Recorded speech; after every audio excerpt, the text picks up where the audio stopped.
দেখবো আমাদের পিজাটা কেমন হয়েছে। আসেন দেখি। চমৎকার, অনেক সুন্দর হয়েছে পিজাটা। গরম,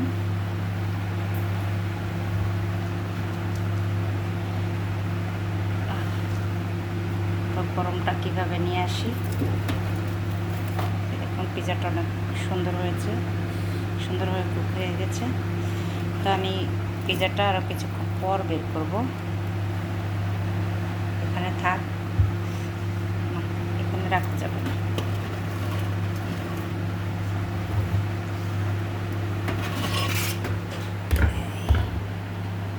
পিজাটা হয়ে গেছে, একদম কুক হয়ে গেছে।